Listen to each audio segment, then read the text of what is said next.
We all want to create amazing products, but how? This show helps you to put the pieces of the product puzzle together, unpacking the stories, learnings, and expert advice of world class UX research and product management practitioners. I'm your host, managing founder of The Space in Between, Brendan Jarvis, and you're tuned in to the very first episode of Brave UX. I hope you find today's conversation useful in your quest to create great products. My guest today is Steve Bromley. Steve is a Brighton-based UX researcher, consultant, author, and educator who helps organizations to start user research teams and run effective research. Steve holds a Master's of Human-Centered Computing from the University of Sussex, where he has since returned as a guest lecturer. He's also guest lectured at the University of Ontario Institute of Technology, presented at numerous conferences, including Games You Are, The Research Thing, UX Brighton, CHI Play. And he has also had his work featured at GDC and the Develop Conference. For most of the past decade, Steve invested his time working at PlayStation, where he was the lead user researcher on numerous AAA titles, including Horizon Zero Dawn, No Man's Sky, and LittleBigPlanet 3. While at PlayStation, Steve founded the IGDA Games User Research Mentoring Program, which has connected over 150 students with more than 50 industry professionals from an impressive array of top gaming companies such as Sony, EA, Valve, Ubisoft, and Microsoft. After leaving PlayStation, Steve went on to set up user research teams for the UK Parliament and most recently for the UK's largest commercial publisher, Reach plc.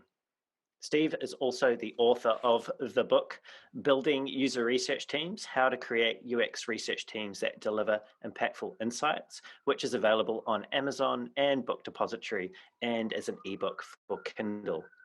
You can find Steve at stevebromley.com, that's Bromley,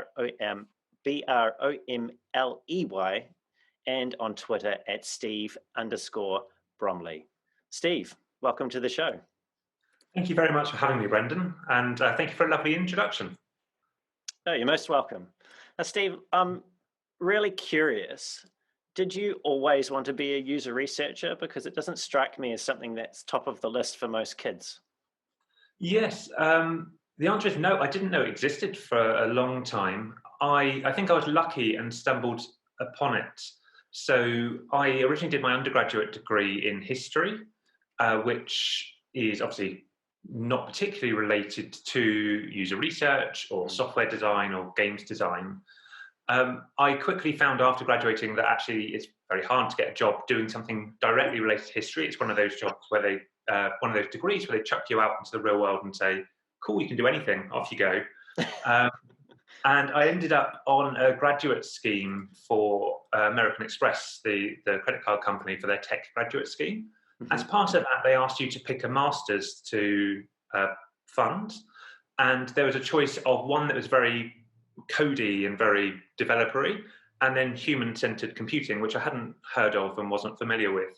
And I thought, although I'd done a little bit of web design and things like that before, perhaps being a developer wasn't the right route for me. And so I picked the other one mainly because it wasn't going to be quite so heavy on the development. And then I was just very lucky. At the University of Sussex, there was a lecturer at the time, Dr. Graham McAllister, who was also spinning up his own startup at the same time called Vertical Slice. They were the first, as far as I know, the first company that does playtesting for video games as an agency. And that was revelation to me. I didn't know that, you can get a job doing usability research, which I didn't at the time know what it was, on video games. That's incredibly exciting. And and I think that was the wake-up call for me. So I was very lucky that I did my dissertation with Graham McAllister.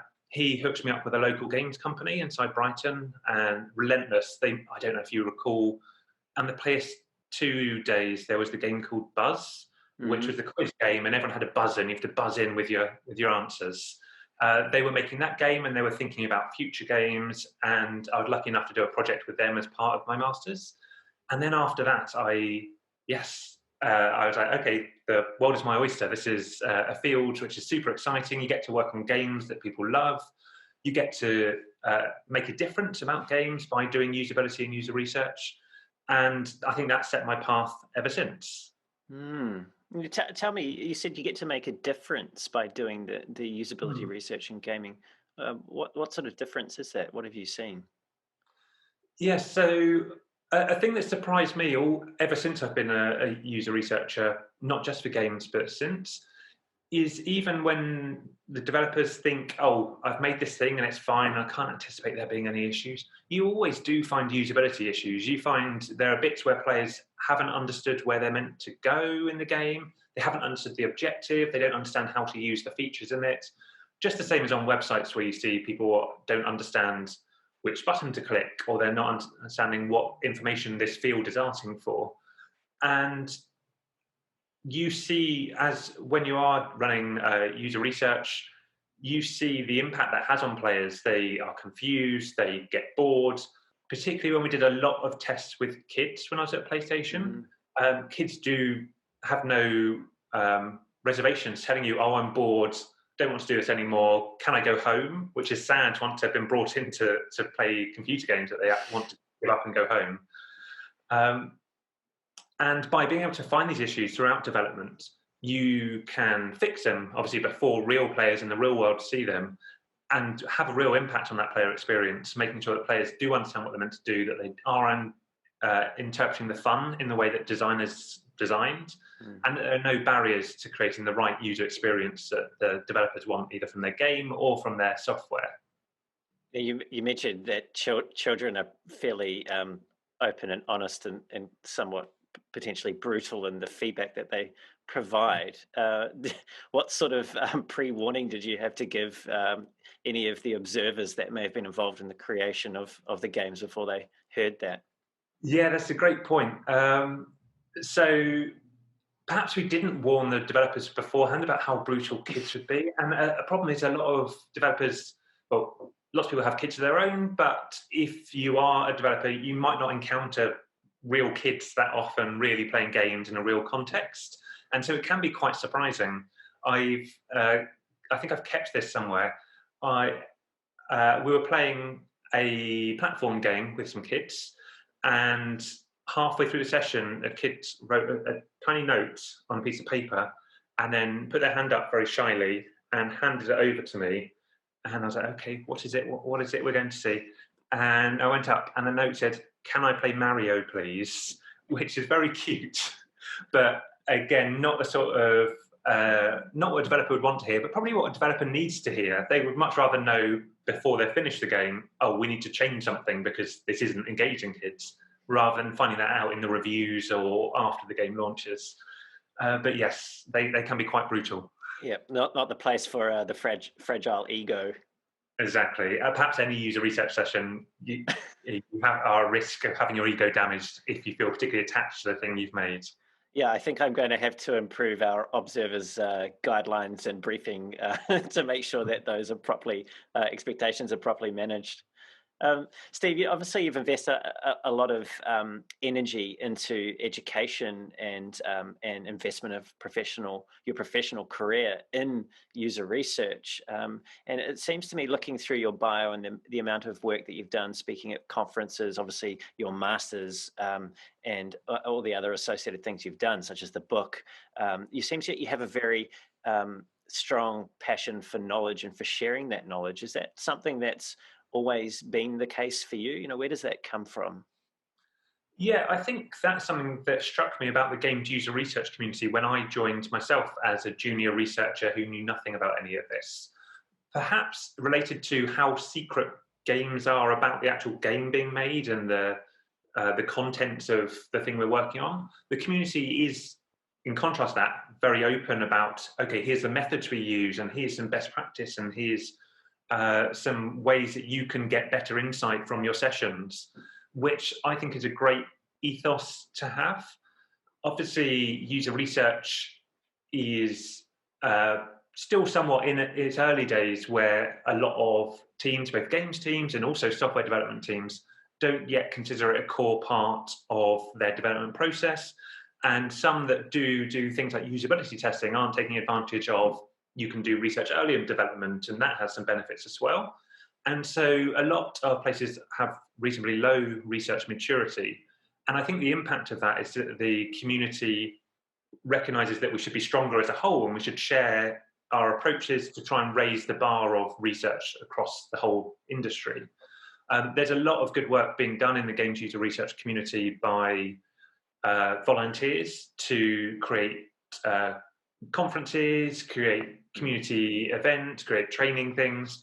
And I think I've just wanted to be part of that. I've seen the benefit of let's all work together to help raise the bar of where user research adoption is in the world. And it's been nice to have the opportunity to do that through some of these different mediums, like presenting at universities. I also, for a little bit, used to present at schools to try and, for younger children, give them the idea that this is a career that you could do. So it's not such a surprise that it was for me. And things like writing the book or other initiatives. Mm-hmm. And what was it in particular that inspired you to set up the Games User Research Mentoring Program? Because that seems to me, I mean, that just reading about that and having a look through that website, I mean, it seems to have had quite an impact in the lives of quite a few young people, to some quite serious studios. Yes, again, we've been very lucky that people from these AAA studios, from games that everyone's heard of, have volunteered their time to do this. I think it was that I recognised there are a few gaps in that journey from how do you have no job or just leaving school to how do you start working in a company like Microsoft or Valve or EA. Some of the problems are there's just not enough knowledge that what games user research is or what good user research practice is. And a lot of the concepts that user research covers are similar, they sound similar to things like market research, which has been around for a lot longer, as you know. And because of that, it can be a bit unclear for someone joining the industry, okay, what actually does a user researcher do? And also, what can I do to develop my own skills to be the right person to get these kind of user research jobs? One of the challenges that I think people leaving university have is getting that first job or getting a portfolio of projects together so they can show, oh, I can do usability testing or I can run these studies and I would be a suitable hire for some of these jobs. And that's particularly difficult for things like user research because you need some users to do it. Usually you have to pay users to turn up. And someone who's just left university has no funds or ability to pay 5 people to turn up for a usability session so that they can have a practice piece for their portfolio. And so a lot of the work that our mentors do have been running through projects, setting tasks related to each bit of the research process for our mentees, and then giving them feedback on the work they're doing and just giving them the opportunity to create some portfolio pieces that they can then use for job interviews, which I think has been very valuable. Lots of our mentees have gone on to work in the games industry. Lots of others haven't and have gone to work in user research more generally. But there is a degree of crossover between those skills. So again, that seems like a win as well. You said that was valuable. I mean, I think it's probably invaluable, particularly in the current climate, you know, with the world largely in recession or if not heading into it. And younger people are going to find it more and more difficult to enter into the industry. So, I mean, look, it's really fantastic initiative that you've put together there. And I'm sure it's made a big difference in the lives of a lot of young people and will continue to do so. Yeah, hopefully so. So look, gaming, you worked at PlayStation for, I believe, 5 years. I mean, that sounds like a dream job if you're a gamer, which I know that you are because we were chatting before the show. Is it even a place you can work if you're not a gamer?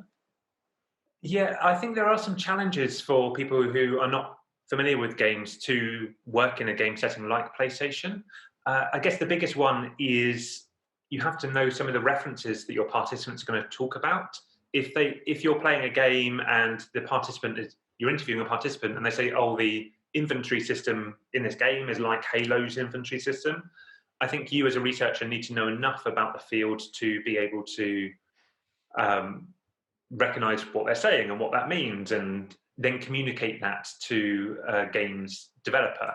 And I guess that's another one of the challenges, that to have a degree of credibility in front of a game development team, you have to know enough about what you're talking about to be able to have a conversation about games or games development. Luckily, a lot of people like games very much, and lots of people are very enthusiastic about it. So I think there are people out there who care enough about games to want to do it. And PlayStation is a very exciting place to work. They have lots of parties, you get free games, you get to go to launch events and things that are really exciting things. But perhaps you do have to be a gamer to enjoy that as much as possible. Yeah, yeah. The credibility is a code word for a misspent youth, depending on how you look at it. You I mentioned that. remember, you go on. No, please continue. I remember I don't know if you're familiar with Gary Larson, the Far Side comics. And there's one where there's a kid playing on Mario, I guess, it's from the 80s. And his parents are imagining the jobs he's going to get paid £300 to play games a day and all these things. And the joke is meant to be that obviously it's unrealistic for their parents to think, oh, kid can get paid for playing video games. But actually, it can happen for things like working at PlayStation or being a game tube researcher. That kind of background of spending all your youth playing video games is super valuable. Or even esports, which, I mean, some of the prize pools are rivaling some of the real world sports. Yeah, great point. Yes, that as well. So, look, I mean, PlayStation sounds like an amazing place to work. Was it a hard place to leave? Yes, definitely so, especially because everyone was so friendly. And I worked with a great team of people who knew what they were doing, were really generous with their time and expertise. And also the opportunity to work on some of these games, as well as those big AAA games that you mentioned earlier. PlayStation either owned or finances a lot of small studios where you'd work with small teams who are perhaps only 5 people working on a game. And those were particularly fun to work on because they're such a small team and can make such a big difference to run usability studies and see what real players' impact is.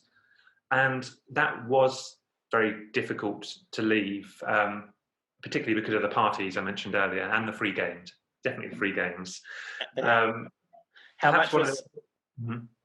I was just going to say, how much did SingStar feature at the parties? Because you mentioned that was one of your favorite games when we were chatting before. Oh, yes. SingStar was definitely a lot of fun, especially to test because you're just getting groups of friends in to come and sing Bohemian Rhapsody in front of you, which never gets old. I've actually got the lyrics of that here, Steve, if you wanted to do a bit of karaoke. I've got a Casio keyboard somewhere. Let's give it a go. Excellent. Yes, but yeah, especially the party games like SingStar, and we also worked on some other party games which are just great for casual getting around the TV and playing together. I think those were particularly fun with the people who work at the PlayStation, a good thing for lunch breaks or after work. Nice to have a group of people who have the same interests as you, and yeah, you can enjoy these things together. You asked about leaving PlayStation.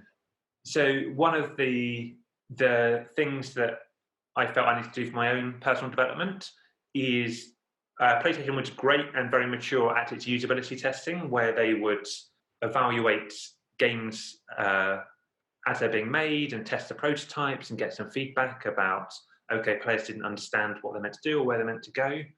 But perhaps because games are an art form, we didn't do so many studies earlier in the development process. So thinking outside of games before you design something like, if you were designing Uber, before you start designing that, you'd want to understand, okay, how do people get taxis currently and what are the problems with getting taxis currently and where's the opportunity for a new product to come or a new feature to come to make that better.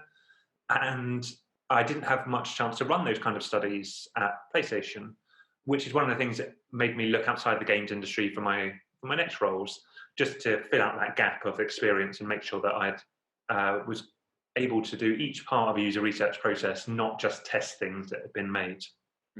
Yeah, that's an interesting topic there. So it sounded like at PlayStation it was mainly focused on the evaluative track of user research. So we have a thing, we've made this thing, it's relatively finished in its form, let's see how it performs in the hands of the users, versus what it sounded like you were exploring there when you left, which was this explorative, generative, even pre-problem definition um, Mm. type of research. So how did you navigate that transition? You know, how were you able to leverage the experience you had with PlayStation into your move into the more mainstream user research? Yeah, there were some bits of my experience at PlayStation that had touched on doing earlier, more generative work. One of the last projects that I worked on before leaving was they were launching the PlayStation VR headset, the new virtual reality system. And virtual reality was a lot more explorative in the studies we were running because at that point the Oculus wasn't out. There were no other VR headsets, at least open for consumers to buy at that time. A lot of the questions that games teams would have, or the people working on the headset would have, were very fundamental. How do people interact with VR? What's a safe space for people to use VR in? What are the challenges that people have using in VR? All of these earlier questions that you'd want to answer before you start to design some software or a website. And I think that project in particular started to expose me to, okay, what are some approaches that are very helpful early in development, things where you can be more contextual, understanding people in their real space and people's real life.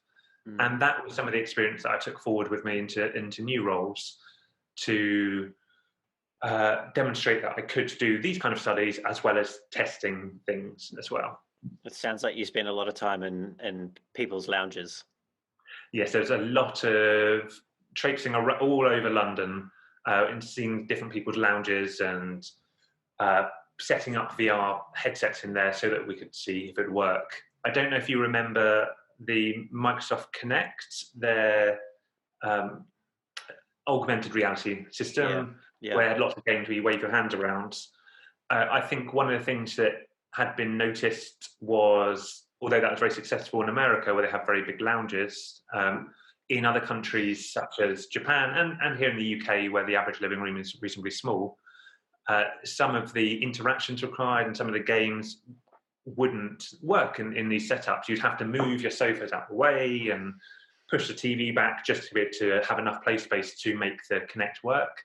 And I think that's one of the things we're thinking about is how do we make sure it is compatible with this international audience and not just work in America. Mm.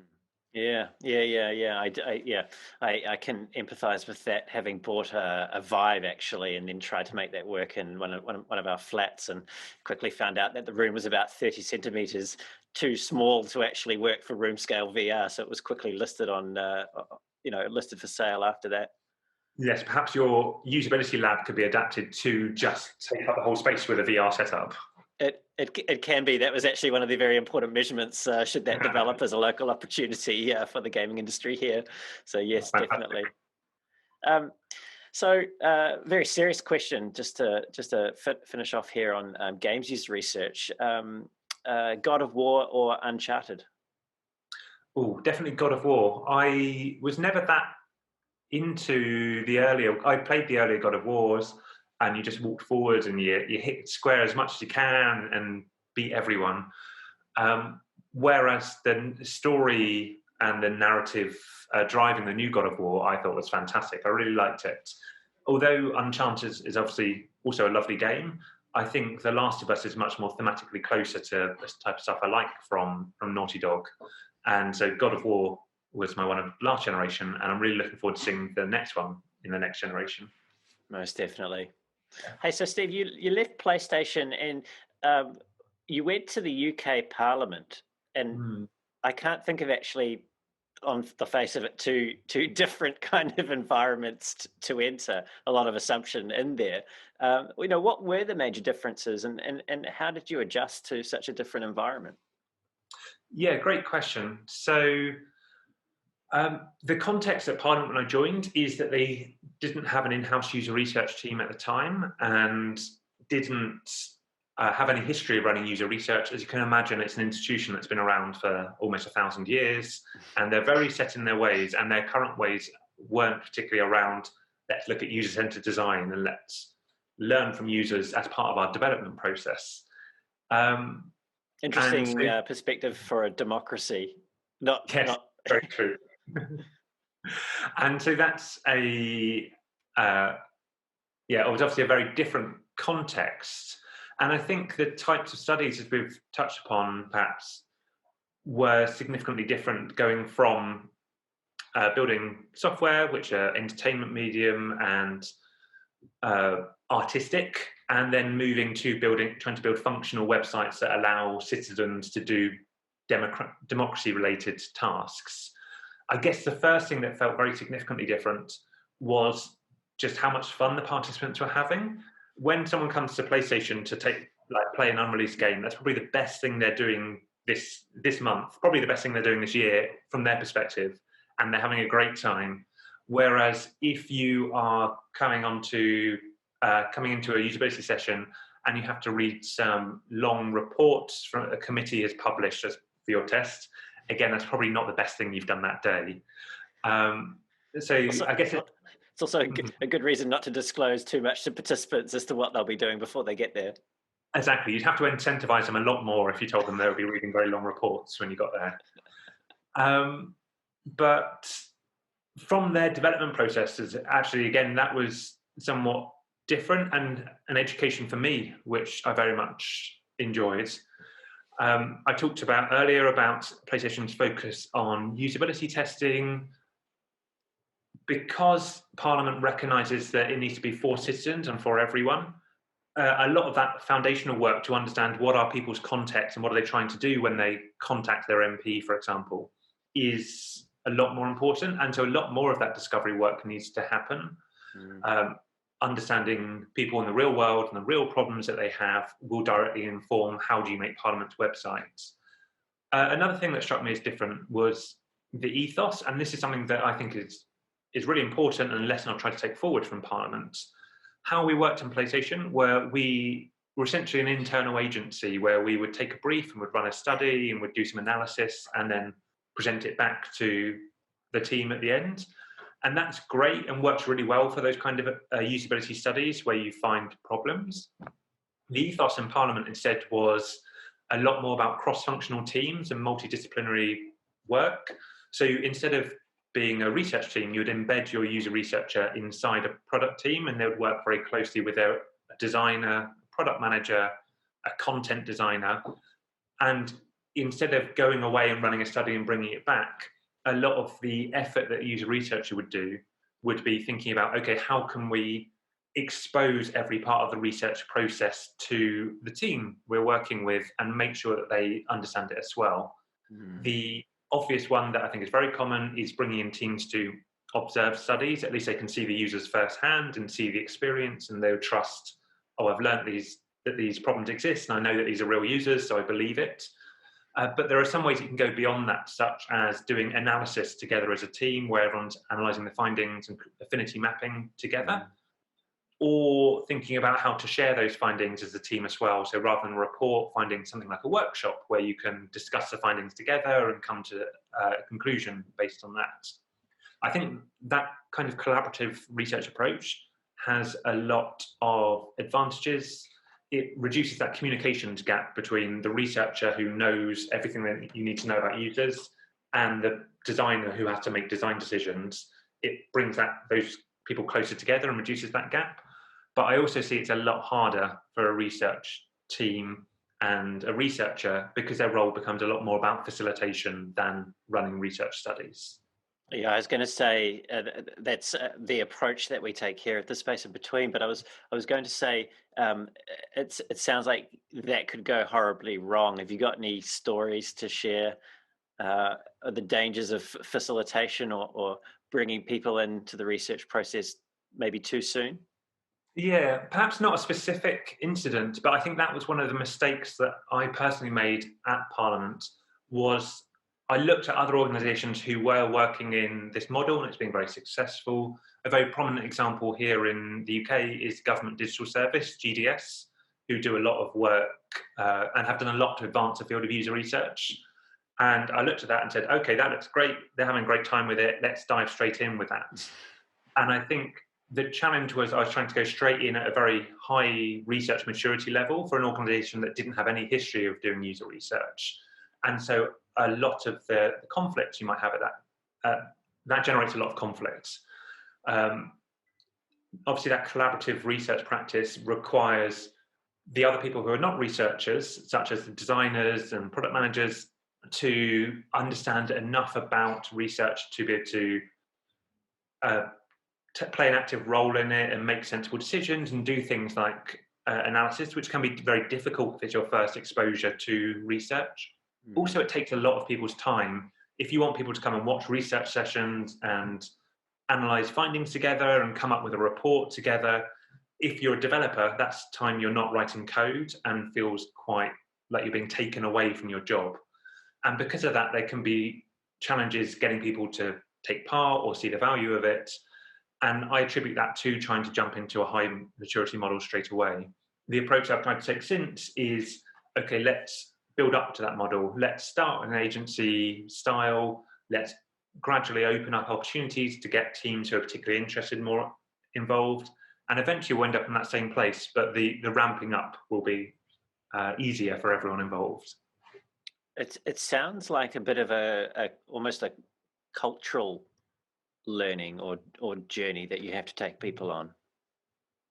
Yeah, I can see that. And I see that a lot of the work that researchers have to do, especially as they get more senior, is that kind of advocacy and evangelism to explain this is what user research is, here's the benefits of doing it, this is why it's worth your time.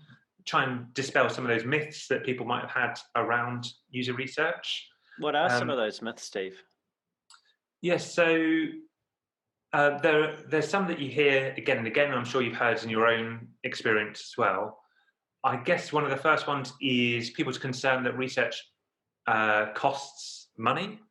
And they think, oh, this study is too expensive. And instead of paying the money to run this research study, I'm just going to dive in and we'll launch it and we'll see how it does earlier. Yeah, And and if I said that to you, so imagine I'm your senior stakeholder. I'm a product manager, for example, and I say to you, Steve, we can't do this. It's going to take too much time, and it's too expensive. What are you going to say to me? yeah, great point. And I hear your feedback. Um, so it is true that research is expensive. There are some costs that I highly recommend you don't cut back on. The most prominent one is recruiting participants. If you're not spending money to get the right type of people in, you're not learning relevant things. And if you're not incentivizing them to turn up and paying them to actually bother to turn up to the session, again, you're going to waste everyone's time because they won't turn up and then everyone just sat around doing nothing. And it's true that has a cost, and sometimes that can be a reasonably high upfront cost. As user researchers, we believe that that cost is ultimately saved back during development time and later on in the process. By running these studies earlier on, you identify, oh, what features do we need to make, or that feature doesn't work for our users and we need to make some changes, or that button's in the wrong place and we need to move it so that people understand what they're meant to do, and address some of these issues where people might not understand what the software is or how it works. And by finding out those issues earlier in the development process, you're not wasting that development time on something that's ultimately not going to work, and you can fix that much earlier than you would fix it otherwise. This has some direct financial benefits. You will obviously not spend that time that developer would have spent working on the wrong thing, and you'll get to the finished product quicker. Mm. It also means will have an impact on some of the metrics like customer retention. If when you launched, you got 100 customers in and they all had a bad experience and they bounced out, that costs financial cost, obviously. Mm. And by preventing that happening, by fixing those issues before your 100 customers come in, you might save 50 of those customers and again see a direct return on investment for the research study that you've done. And so because of that, although research is expensive, we think it costs less overall when you look at the whole project than not running research studies. Mm. Yeah, it's something that I've heard a bit as well, and it seems to be a difficult one to demonstrate in advance. Mm. Unlike something where you're testing in production and you can A/B test it or multivariate and see exactly what the performance is with a significant volume of users coming through, it almost sounds like the organization has to take a leap of faith, at least initially, that research will deliver the benefits that you're speaking of. Yes, And you do see this on teams that work on multiple projects. Again, returning to games, if you look at the development of Halo, I think on their earlier Halo games, they ran very few studies right at the end of development.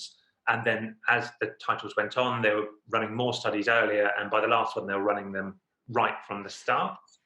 There are ways that you can try and demonstrate that benefit quicker as a user researcher.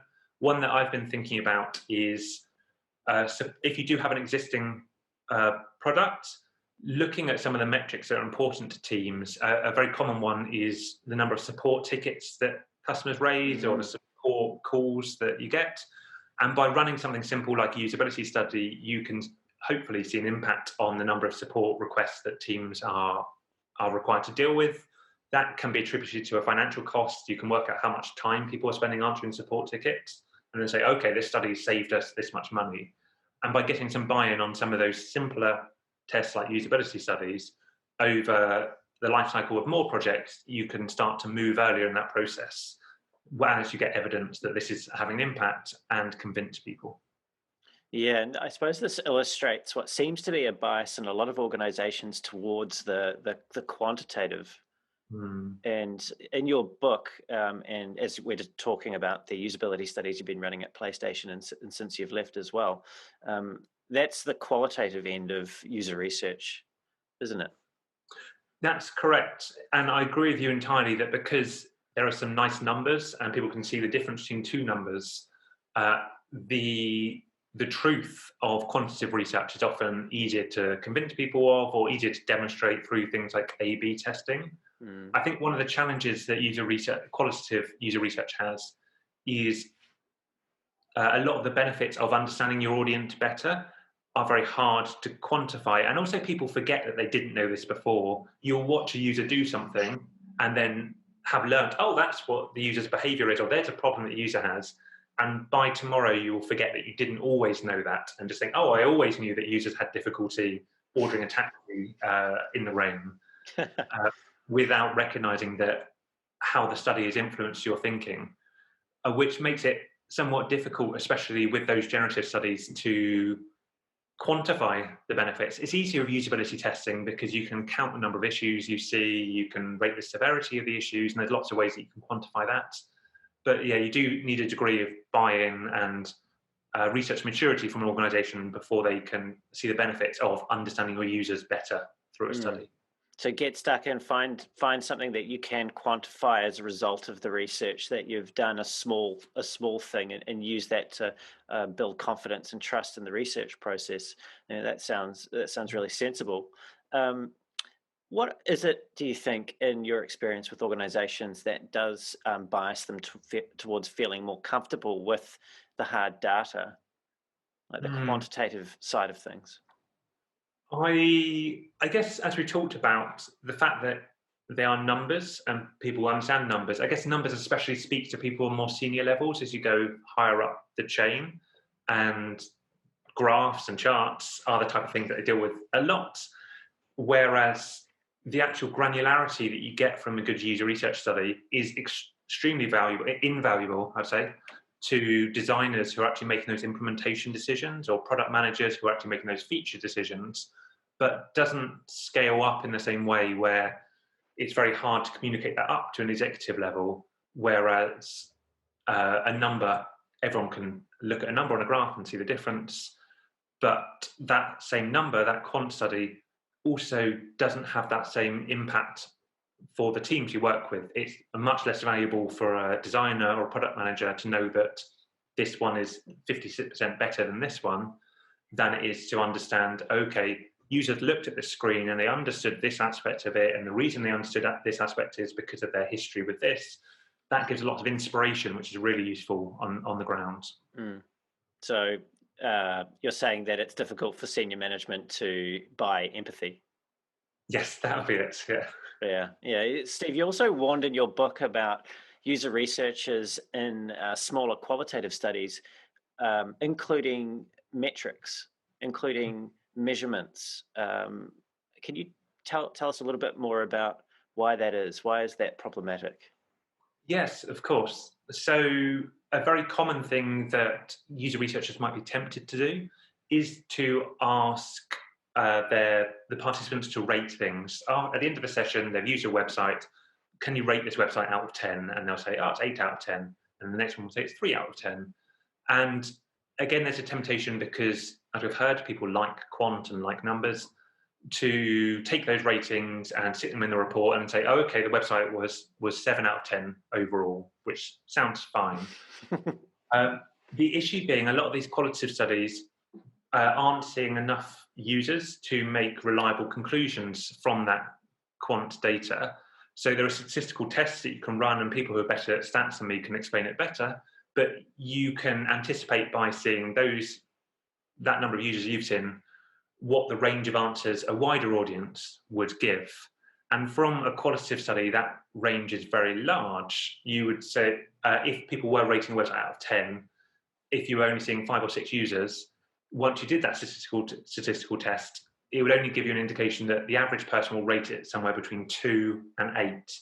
Yeah. And that is such a large gap that it's not particularly useful. However, you need a degree of exposure and understanding of statistics to know why you shouldn't just take the average, why you shouldn't just go for, okay, on average people said 7, and so I'm going to put 7. And there's a high risk, if you aren't being careful with how you're communicating this, that teams are going to look at the numbers you counted, notice the average, and then compare that between different rounds. They say, oh, last round we were 6, now we're 7, so we're getting better. Statistically, we know that's not true from these types of studies, or at least we know we can't tell that from these types of studies.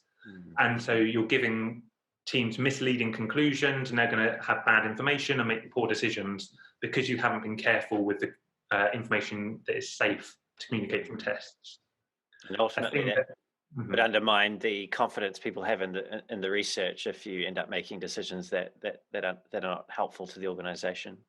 Yeah, that's exactly it. A thing that I think is very valuable is building trust with a research team. And one of the tools I think is very helpful for building trust is using caveats and saying what you don't know.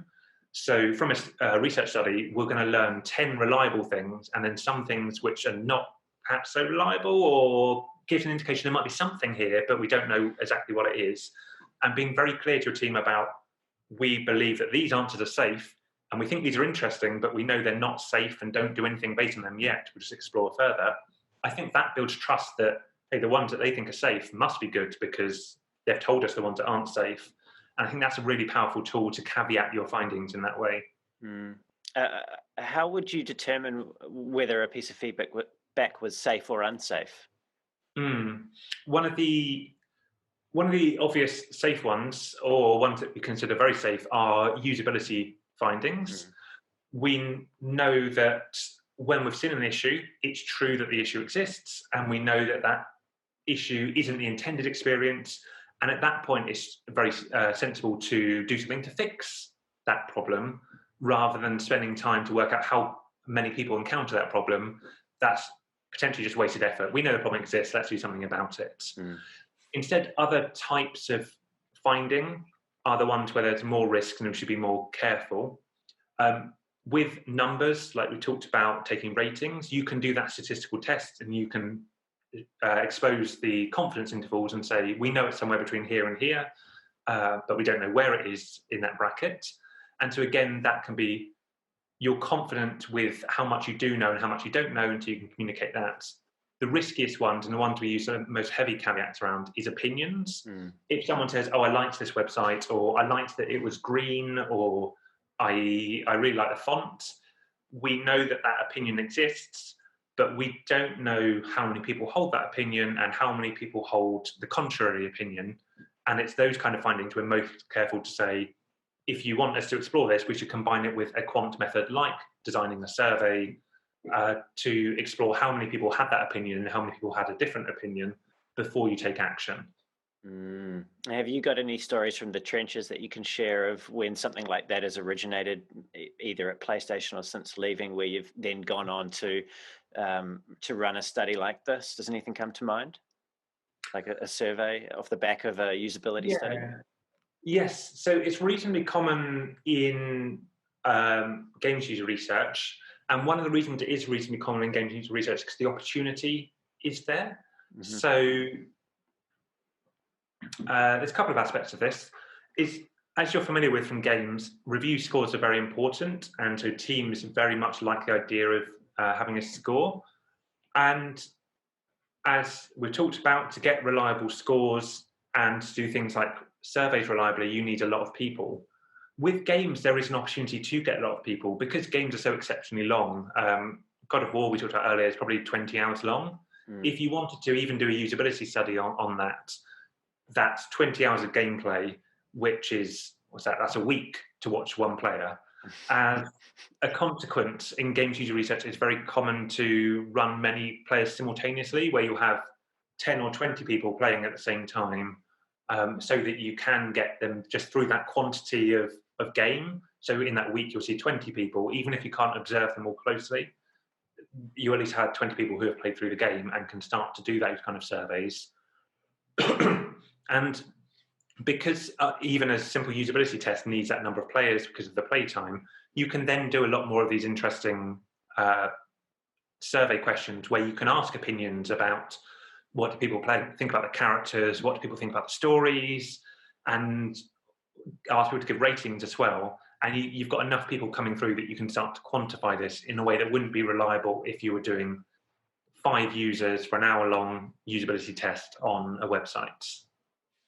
Yeah, because of that variance and the interpretation of that small sample size. Yeah, exactly that. Yeah. If you were dealing with a team, a product team that was feeling a bit reluctant about putting forward a product that they considered not to be ready, which is often something that comes up. It's not ready yet.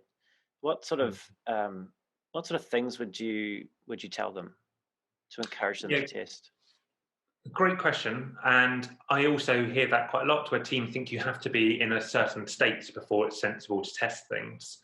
There's a couple of reasons why this isn't a great idea to wait until you think it's ready. The first one is it's going to be a lot more expensive for you to fix problems later on in development, as we talked about earlier, than if you found there's a problem when you just had the idea or you just made a wireframe. It's reasonably cheap to change a wireframe and it's free to change your ideas. But if you wait until we've built it and it's ready, then it's reasonably expensive to change something in production. There'll be a lot more development time. You'll need to go through a UI artist again, or a UX designer will have to go through it again. And that becomes very expensive. And not just in cost, there's also a political momentum here as well. So once you've spent a week or a month developing a feature, people are going to be very reluctant to change that feature. And so they'll just keep on with a poor experience because they've spent so long making it, than if they'd learned earlier and weren't so invested in the idea. Because of that sunk cost idea of, oh, I've invested all my time, I have to keep this thing at this point, that really encourages people to stick with something, even if it's not perfect.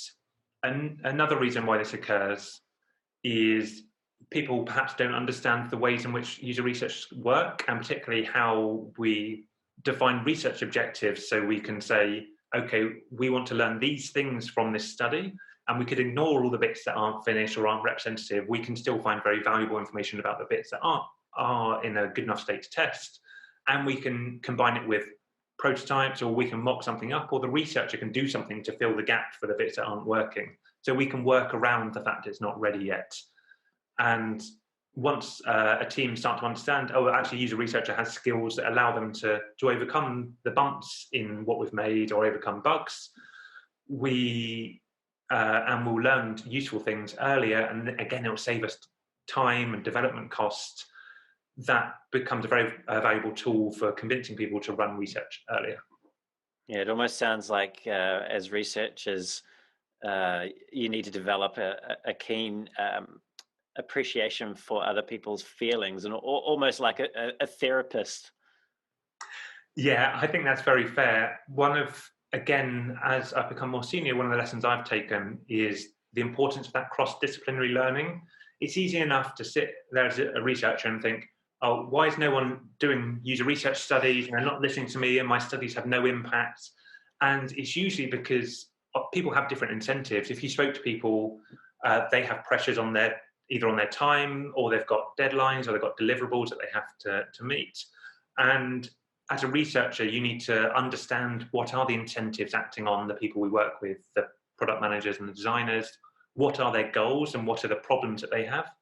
And then we can come to them with framing our studies in the right way, so that if they do care about costs, we can come and frame our research studies about how to reduce costs.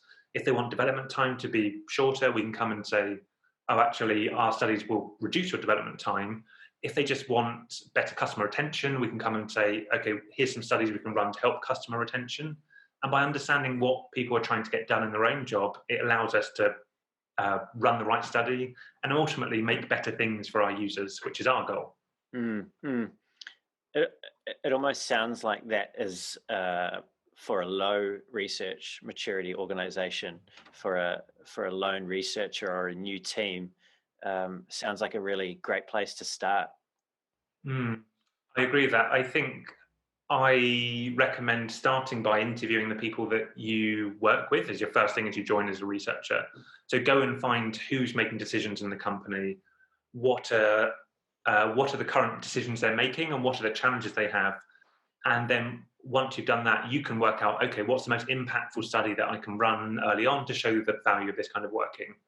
Often that can be usability testing, because it's easy to understand what's the benefit of a usability test, and we did this test and we learned all these problems, and so it's something we can fix. And that can be a really great place for a new researcher to start when they're in a new place. So what has been the most fun part of being a user researcher? Yes, so I think it is that direct interaction with participants. It's often you can be stuck in our tech bubble where everyone we work with is very like us and they have the same interests and the same situation. And you forget how different people in the real world are. And by having to interact directly with participants, you can see how different you are as someone who works in tech from a normal person. That ranges from seeing how kids interact with games, as we talked about earlier. When we're running studies on SingStar and party games, just that interaction between groups of friends can be tremendously fun to see and be involved with. Or on some of those studies where we're looking at bigger issues like local news or politics, again, seeing the diversity of viewpoints out there, the diversity of behaviours that people have, is always surprising, and keeps the job very fresh for me. Yeah, never a dull day. Exactly. But I can't imagine, Steve, that it's been all roses. What's been the sort of the least fun or the most challenging part? Yeah, I guess some of the things I've done wrong in the past is not taking that time to understand the other people I work with and what they're trying to get done, and just diving in and saying, okay, we're a user research team, we'll go and understand your users and we'll make a nice report. And because of the nice report, you'll have learned some things that will be really useful to you. And then what we've got from that is running low impact studies, which teams, they look at the report and they nod and they think, oh, this is very interesting, very nice, and then go on and do the thing that they're doing anyway. And for researchers, that can be extremely frustrating, where you think, look at all this great work and look at all the inspiration I found for you, and you're just not using it. And I've started to recognize that that is a failing of the research team to understand what are people trying to get done and how can we frame our research studies so that they're useful to people rather than just doing what we think we should be doing. Yeah, 100%. Now, I hope you don't mind. I'm going to play a fun little, very simple game with you called Complete the Sentence. Okay. Are you ready? I'm as ready as I'll ever be. Okay. Product managers are? Time pressured, but lovely people. Very safe answer. I like it. I like it. Given all the sessions that you've observed or conducted and moderated or been involved with, what's the funniest thing that you've seen someone do? You mentioned the child handing that note over, which was pretty up there, but has there been anything else? I've seen a lot in research sessions. I've seen people fall asleep in research sessions, which you'd be surprised of, but often we would have group sessions with like two people playing together, and we, on more than one occasion actually, one of the players has fallen asleep during that session, which isn't a great reflection of the thing we're working on if someone can't make just fall asleep on our sofa during it. Hopefully the design team wasn't there. Yes, perhaps we lost the video for that one, maybe. Yes, it's all been all kind of things. We've had colleagues, again, working with kids where the kids are starting to strip off. And again, that's extremely inappropriate and hard to deal with when you're not a parent. Luckily, the parents are usually there in this case. Yeah. But yeah, it's the children's behaviour has been the strangest thing to deal with. Yeah, we don't have time today, but perhaps a conversation for another day could be ethics. And I know that you've spoken a little bit about that in the past, but it obviously plays a role in research on a more serious side, and in particular when you're dealing with different groups like children or people that are disabled, that plays an important role. Yeah, that balance of consent, getting people to understand what they're going to be doing from the research study and being able to meaningfully say, I'm okay with this to happen, is super important for researchers to be aware of and do. Yeah, 100%.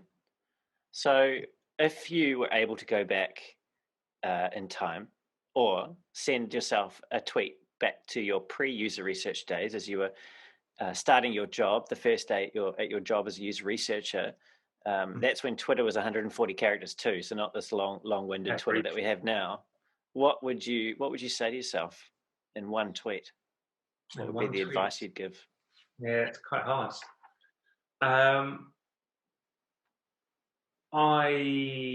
What's that advice? It would have to be something about the community. Let me try and get it into 140 characters. But I'm not counting.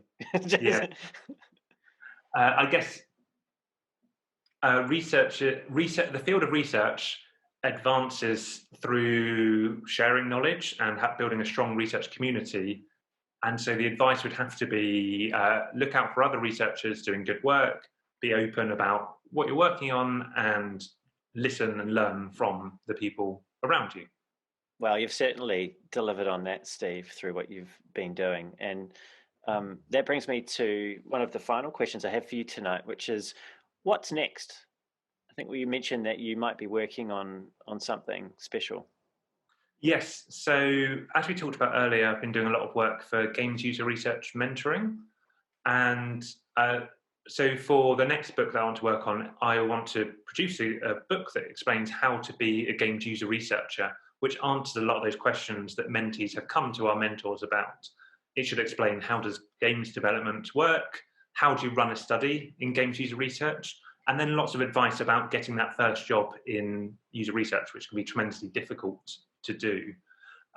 So there's going to be a book and also a whole bunch of free community resources, because as we've talked about the importance of making resources free to people. The website for this will be gamesuserresearch.com, but there's not much there at the moment. But again, check back soon and there'll be something there. Gamesuserresearch.com. Yes, it should. The book should be out in early 2021, so worth having a look at later. Oh, that's wonderful, Steve. And in the meantime, how else can people keep in touch? Yes, so I'm reasonably active on Twitter. As you mentioned earlier, my Twitter handle is @Steve_Bromley. And I think everything I do is referenced on my website, stevebromley.com. I currently am running a newsletter for people who are starting new user research teams, keeping up with blog posts about that experience of growing research teams and the work that's going to be happening in games user research. The best place to keep in touch would be, or to follow that would be on the website, stevebromley.com. stevebromley.com. Wonderful. Well, Steve, look, it's been an absolute pleasure having you on this, the first show for Brave UX. Thanks for being so generous with your time and sharing your knowledge. It's been such a fabulous conversation, and I really think that our viewers will have a lot of insight to unpack here, and I really can't wait to read your next book. And I just wanted to bring everyone's attention again to building user research teams. It's definitely worth its weight in gold, and there'll be something coming out on social soon as to how you might be able to get yourself a copy of that from me. And I just wanted to thank everybody who's tuned in. Thank you very much. I hope you enjoyed the show, and it's one of the things that we're working on is bringing more world-class experts like Steve to have great conversations like this. So don't forget to comment, like, and subscribe if you found it valuable, so you can keep in touch and get those direct to your feeds. So everything we've covered today will be available in the show notes, including where to find Steve, as we've just talked about, his books, and all the other resources that we've mentioned. So until next time, stay safe. Cheers, everybody.